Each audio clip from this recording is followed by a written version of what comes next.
아 글쎄 안 들려 들을 뉴스 없어 아무 뉴스도 귀에 들어오지 않아 듣고 또 들어도 들을 뉴스 없어 만든 게 이 프로야. 이동영의 뉴스 정면승부. YTN 라디오 이동영의 뉴스 정면승부 3부 시작합니다. 재난 기본소득이 사회 의제로 떠올랐습니다. 경남, 서울, 경기도 등 일부 지자체장들이 정부와 국회에 공식적으로 제안을 했고요. 그러나 청와대는 취지는 이해하나 검토하지 않는다는 입장을 내놨습니다. 이런 가운데 지자체로는 처음으로 50만 원 재난 기본소득 도입을 구체화한 곳이 있어서 연결해 보겠습니다. 바로 전주인데요. 김승수 전주시장 연결합니다. 시장님. 네, 반갑습니다. 예, 안녕하십니까. 예. 안녕하세요. 네. 자, 50만 원을 지급하는 재난 기본소득 시의회에 제안했다고 하는데 네. 의회에서 거부될 가능성은 어떻게 보십니까? 지역사회가 아마 대한민국 전체가 다 일종의 재난 현장인 것 같아요. 예. 그래서 시의회에서도 공감하고 있기 때문에 예. 원하는 대로 통과될 수 있을 거라고 지금 희망을 하고 있습니다. 통과되면 즉시 시작되는 겁니까? 네? 통과가 되면 즉시 시작되는 겁니까? 맞습니다. 이제 긴급 추경이기 때문에 오늘 저희가 제출했고요. 예. 이제 이틀 뒤에 원하는 대로 통과가 되면 바로 진행을 할 수 있을 것 같습니다. 전주시에 살고 계신 모든 분들에게 지급됩니까? 아니면 지급 대상이 따로 있는 겁니까? 그러지는 않습니다. 예. 우선은 평소 기본소득은 그러니까 소득이나 직업이나 노동 여부에 관계없이 사회 구성원 전체에게 균등한 소득을 지급하는 건데 예. 이것은 지금 코로나19와 관련된 재난 극복이기 때문에 예. 재난 기본소득이어서 예. 이번 위기를 통해서 어려움을 겪고 있는 분들에게 지원하는 재난 기본소득입니다. 예. 그 대상은 구체적으로 그럼 어떻습니까? 대상은 이제 정규직을 제외하고 예. 그러니까 실업자, 비임금 근로자 그리고 비정규직 등 약 5만 명 정도에 해당될 것 같습니다. 5만 명 정도. 네. 혹시 소상공인도 포함됩니까? 물론입니다. 소상공인은 이제 저희가 건강보험료를 기준으로 하고 있기 때문에 예. 소상공인들 중에서는 그래도 큰 고통 없는 분들 물론 계실 수 있죠. 예. 그래서 소상공인들은 따로 전라북도와 함께 3개월 동안 월 20만 원씩 저희가 60만 원을 지원을 하게 되고요. 따로 예. 이분들이 제외되면 이제 앞서 말씀드린 대로 실업자, 비임금 근로자, 비정규직 등이 포함이 됩니다. 예. 5만 명이라고 하셨는데 그러면 이게 전체 예산은 어떻게 되는 겁니까? 1인당 50만 원이면? 예산이 250억 정도 되고요. 예. 그리고 이제 5만 명이 50만 원을 지급을 받으면 전주 내에서 3개월 동안 소진을 하게 됩니다. 예. 이번에 정부가 추경을 통해서 여러 좋은 정책들을 내놓았는데 예. 아무래도 국민 전체를 대상으로 하다 보니까 사각지대도 존재하고 예. 그리고 대부분 또 간접 지원이기 때문에 시민들의 각자 처지가 다 다르죠, 사실은. 예. 근데 그분들 욕구를 충족하는 게 어려워서 이제 전주가 긴급하게 저희가 재난기본소득이라는 걸 했는데 3개월 동안 현금과 같은 선불카드를 가지고 전주 내에서 이제 소비를 하게 되면 이분들이 꼭 필요한 것들을 해소하고 그리고 또 이제 지역 경제도 살아나고 또 이동량이 증가하면서 도시도 다시 활력을 띨 수 있을 것 같습니다. 그러면 선불카드로 지급하고 그 선불카드는 전주 시내에서만 사용하는 거네요? 맞습니다. 이제 전주시에서 250억 정도를 소진을 하게 되고 3개월 예. 동안. 예. 물론 여기에 유흥 이런 데는 갈 수가 없기 때문에 업종 제한은 일부 할 계획입니다. 예. 결국은 지역화폐 형태로. 예, 비슷한 경우인데 오히려 지역화폐보다는 훨씬 더 사실상 현금이기 때문에 훨씬 더 좀 빠르고 더 많은 곳에 사용할 수 있을 것 같습니다. 예. 근데 이게 예산은 그럼 어떻게 시 예산으로 합니까? 맞습니다. 시예산이 250억 정도가 소요가 되고요. 순수한 시비로. 예. 이제 사실은 서울은 그렇지 않지만 이 지역의 중소도시에 250억은 굉장히 큰 예산이고요. 예. 전주시도 물론 큰 도로도 필요하고 큰 건물도 필요하고 체육관도 필요하지만 어쨌든 지금 우리가 처한 상황을 보면 가장 하여튼 사회적 재난, 경제적 위기가 오면 가장 먼저 그리고 또 가장 깊게 가장 늦게까지 고통을 받는 분들이 취약계층이기 때문에 지금 상황에서는 이분들에게 과감한 투자를 하는 게 바람직하다고 봅니다. 예. 지금 시장님도 아시겠습니다만은 김병수 지사가 100만 원 네. 재난기본소득 하자. 이재명 지사가 네. 전적으로 찬성한다고 얘기했고 박원순 시장이 60만 원 하자 이렇게 얘기를 했단 말이죠. 네. 그런데 야당에서는 이거 이렇게 하면 총선을 앞두고 현금 살포, 결국은 총선용 포퓰리즘 아니냐 이런 비판이 있을 수밖에 예. 없거든요. 어떻게 생각하세요? 네. 뭐 코로나 위기 때가 아니었다면 그 말씀은 또 한번 충분히 토론해 볼 만하다고 생각을 합니다. 예. 그런데 현장에 가보면 도저히 그런 말을 할 수가 없습니다. 예. 뭐 간접 지원 통해서 이자 보전 여러 가지 해주지만 예. 실제 앞서 말씀드린 대로 시민들이 처한 상황은 다 천차만별이기 때문에 직접 지원하지 않고서는 시민들을 도울 수 있는 방법이 많지 않기 때문에 예. 현장에 나가서 만나보시면 뭐 달리 말을 할 수가 없습니다. 나가보시면 금방 압니다. 예. 그러면 시민들은 어떻게 이 행정에 대해서 지금 박수를 보내고 있습니까?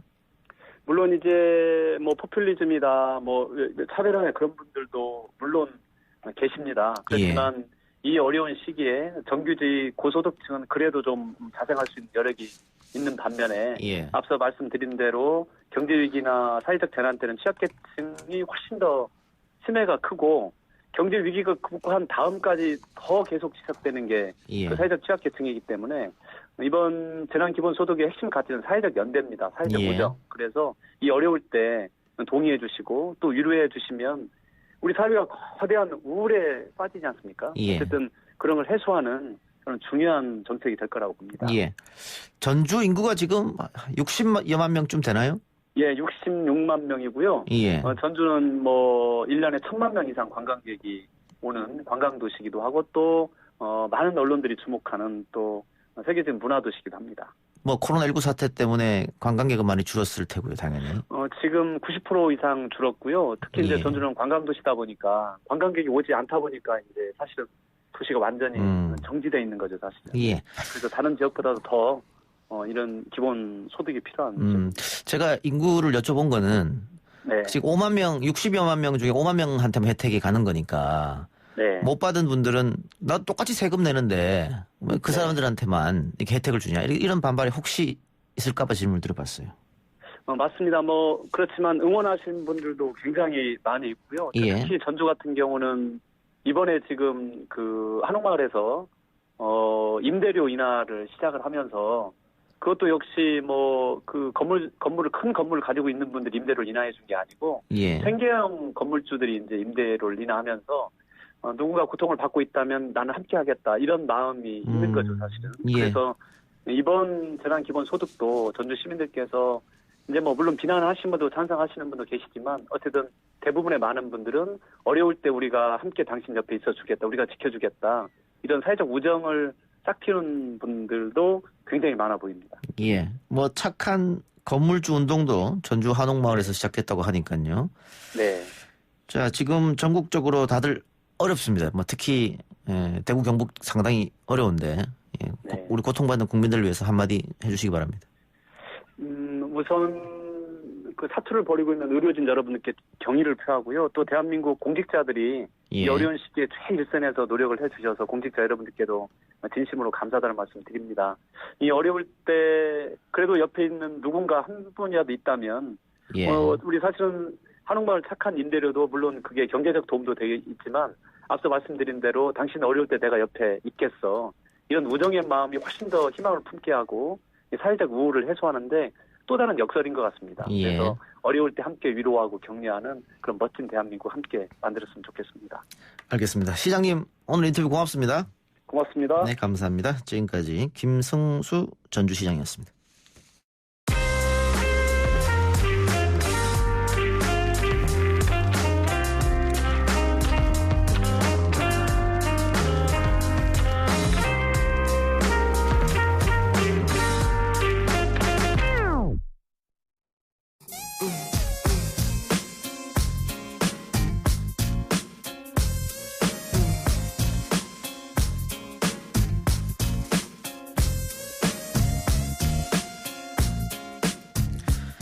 경제 이야기하는 시간입니다. 경제 베스트 라인업. 오늘은 박연미 경제평론가 나왔습니다. 어서 오십시오. 안녕하세요. 예, 방금 전주시장 연결해서 재난 기본소득 이야기 해봤는데요. 전주뿐만 아니라 지금 서울 또 경기도, 경남 각 지자체장들이 중앙 정부에 요구하고 있습니다. 뭐 내용은 조금 다른 것 같아요. 네, 뭐 내용은 좀 다른데 일단 기본소득으로 주자 이 내용이죠. 재난 예. 상황에 준한다고 보는 거예요. 이재용 소카 대표가 50만 원씩 주자 이런 얘기를 했었는데 예. 이 타다 서비스를 못하게 됨으로써 이 주장이 약간 사그러드는 듯 했거든요. 예. 그런데 김경수 경남지사가 묻고 더블로 가. 100만 원 주자. 100만 원씩 지급하되 고소득층의 세금을 환수해서 재정 부담은 줄이자 이런 의견을 내놨고 이재명 경기지사도 100만 원 이거 좋다. 김경수 지사 의견에 전적으로 공감한다 이런 의견이고요. 그밖에 정의당 등도 공감한다 이런 입장입니다. 예. 그러면 이건 추경하고 별도입니까? 별도죠. 그 기본소득이라는 게 뭐 스위스 내지는 지금 홍콩도 이와 비슷한 일을 하고 있죠. 있는 건데 예. 지금의 상황이 재난에 준하는 상황으로 보기에 일시적으로나마 전 국민에게 소비할 수 있는 이른바 주머니를 좀 빵빵하게 채워줄 수 있는 재원을 마련해 주자는 얘기예요. 예. 근데 아이디어는 참 좋습니다만 현실적으로 이제 재원을 어떻게 마련할 것이냐 그리고 재난이라는 것에 대한 사회적 합의가 있을 수 있느냐 이런 고민들은 좀 남아 있습니다. 예. 지금 김경수 지사나 이재명 지사 같은 경우에는 전 국민에게 주자라는 거지 않습니까? 네. 그러면 저희 집을 예로 들면 4인 가족이니까 400만 원 받는 겁니다. 400이네요. 그럼 그거를 선불 카드 형태로 뭐 선불로 줄 수도 있고 뭐 지역사랑의 쿠폰이 될 수도 있고 현금이 될 수도 있고 예. 형태는 다양하게 될 수 있습니다만 그렇게 그 돈을 그래서 활용을 해서 지금 소상공인도 너무 힘들고 하니까 돈 쓰라는 거죠. 돈을 써라는 이야기잖아요. 돈을 네. 쓰라는 얘기예요. 예. 그런데 그럼 나중에 이게 재정으로 조금 더 뺏겨서 돌아올 수도 있겠네 정부로. 근데 이게 이제 조금이 아니라는 게 문제죠. 예, 너무 전 많다, 국민에게 예. 다 준다 하면 김경수 이재명 안으로 본다 하면 51조 원 정도 됩니다. 51조 원이면 올해 우리나라 예산의 10분의 1이죠. 그렇죠. 그리고 재난에 준하는 상황이 광범위하게 폭넓게 해석이 될 경우에 다른 사례가 있을 때 예컨대 이제 역병이 아니라 뭐 사회적으로 큰 참사가 있을 때나 이럴 때는 어떻게 할 것이냐 이런 것도 좀 심도 깊은 논의가 필요합니다. 예. 뭐 국채 발행하는 겁니까? 어떻게 하는 겁니까? 글쎄요. 이게 일단 저는 전 국민에게 100만 원씩 혹은 50만 원씩 이거는 가능하기 어렵다고 보는 쪽이에요. 청와대도 그래서 왜 이런 제안이 나왔는지 취지는 이해하지만 검토하는 단계는 아니다라고 하는 것이 재원상의 현실적인 문제가 있잖아요.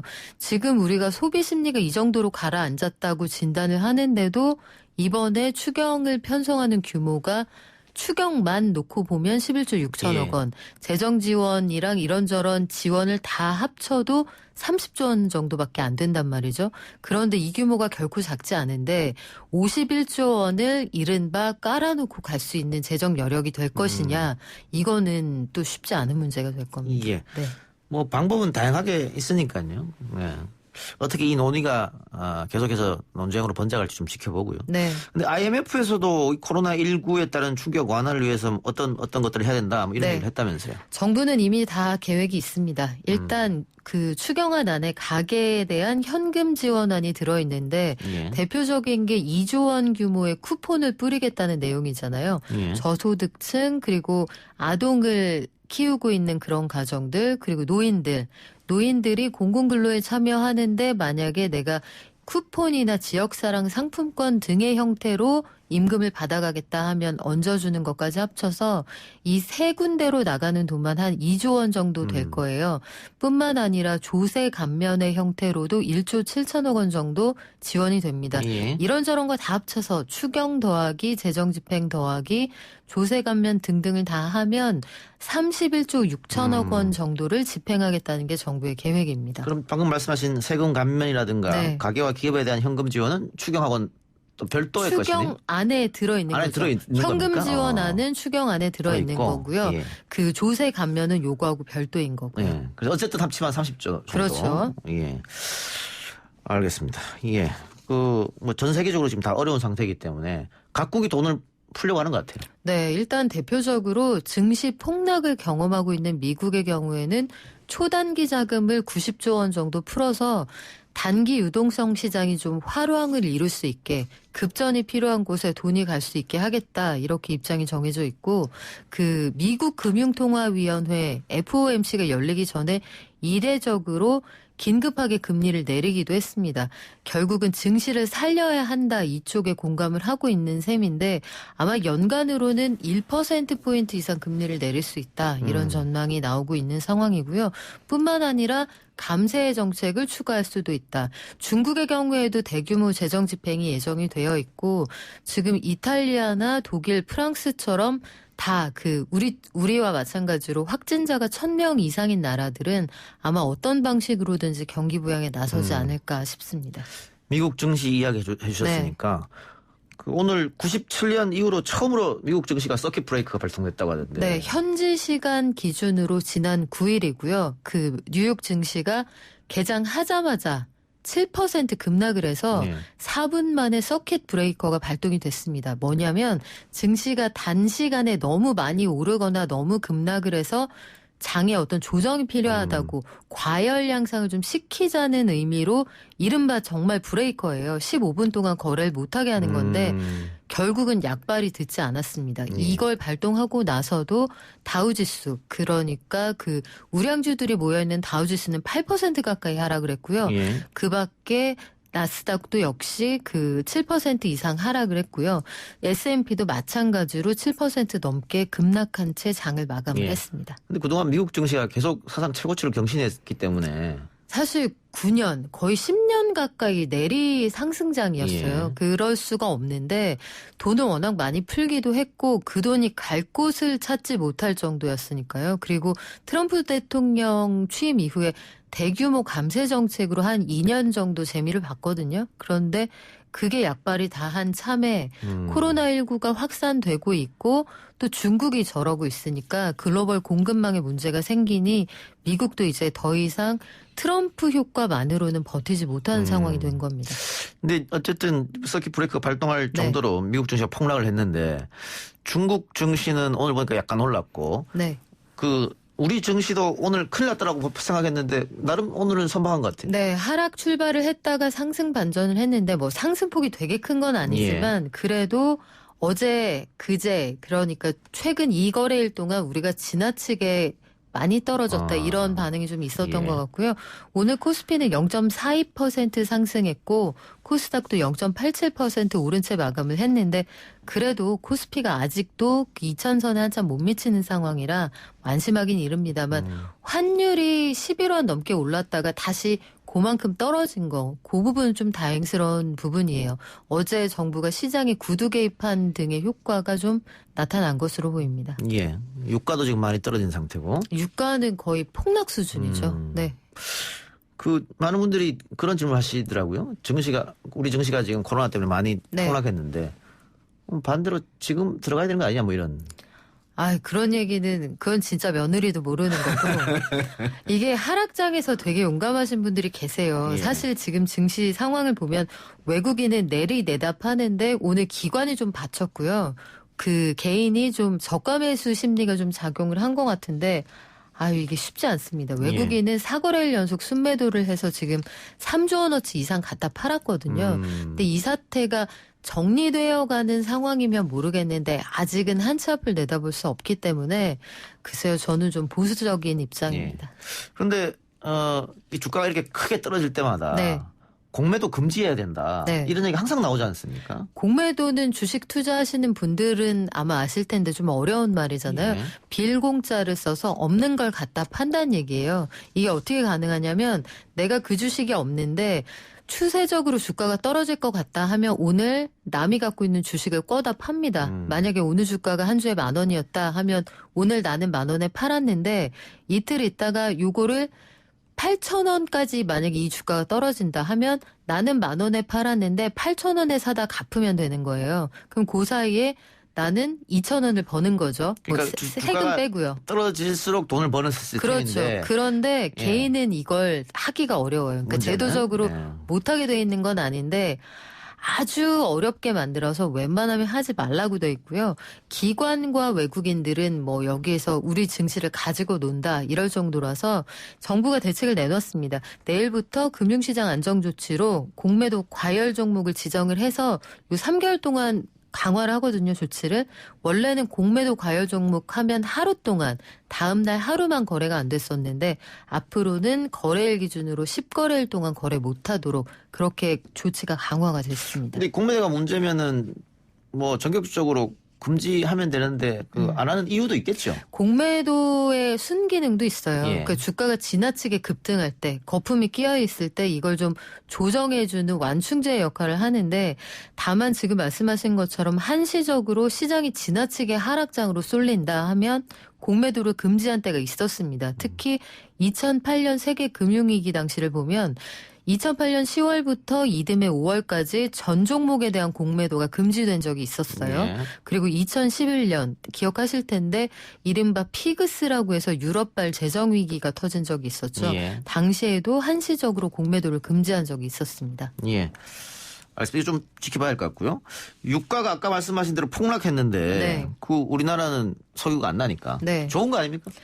폭락하면 좋을 것 같죠. 예. 근데 기름값이 폭락한다는 게 무슨 뜻이겠어요? 기름을 안 사서 쓴다. 기름 쓸 일이 줄어든다. 아. 쉽게 말하면 공장 돌릴 일이 줄어든다는 얘기예요. 기름값이나 구리 이런 광물 가격이 폭락한다는 얘기는 앞으로의 경기 상황을 사람들이 비관적으로 본다는 뜻입니다. 예. 그래서 유가나 구리를 경기의 선행지표로 보기도 하거든요. 예. 근데 지금 기름값이 떨어진 게 어지간히 떨어진 게 아니고요. 그 서부 텍사스산 석유 그리고 북해산 브렌트유 4월, 5월 선물 가격이 장중에 30% 급락하기도 했고 결국은 24% 이상 하락한 채로 마감을 했는데 유가가 이렇게 떨어지는 걸 보니 우리가 경기가 정말 안 좋아지겠구나. 이게 결국 뉴욕 증시를 폭락시킨 주 원인이 된 거거든요. 그렇다면 이 소비재 가격이 떨어질 테니까 좋은 거 아니야? 이런 생각은 좀 단견이죠. 네. 코로나19 때문에 전 세계가 좋지 않은 상황인데 경제가 중국에서 지금 시진핑 주석이 우한을 방문했고 네. 언론을 통해서는 뭐 극복하고 있다, 거의 극복됐다 이런 뉘앙스의 그 중국 언론 보도가 나오고 있더라고요. 그렇다면 중국 경제가 다시 시작되는 거 아닌가? 근데 뭐 일단 그 끝까지 가봐야 하는 거고요. 네. 이거는 중국의 코로나 극복이라는 건 마치 우리 인사철에 인사 날 때처럼 방이 붙어봐야 하는 거고요. 중국 하나만의 문제가 아니잖아요. 이제 전 세계 모든 대륙에서 동시다발적으로 벌어진 일이고 남미 10개 나라에 유럽 완전히 증시도 거기도 완전히 무너져가는 상황이고 미국도 지금 어디까지 퍼져나갈지 모르는 상황이에요. 예. 미국의 확진자 수가 지금 9일 기준으로 704명에 그치는 건 사실 진단을 못했기 때문이지 사람이 적어서일 것 같지는 않거든요. 의료보험 체계가 워낙 부실하니까 이런 상황들을 종합해 보면 중국이 몸을 빨리 추스르는 게 세계 경제에 도움이 되는 건 분명히 맞는데요. 다른 동네들도 나아져야죠. 그래야 좋아질 겁니다. 예. 네. 어쨌든 2분기, 3분기는 좀 좋아졌으면 네. 하는 바람이네요. 알겠습니다. 오늘 박영미 경제평론가 이야기는 여기까지만 듣겠습니다. 수고하셨습니다. 고맙습니다. 3부 순서 마치고요. 4부 박지훈, 김윤우 변호사와 함께 돌아오겠습니다.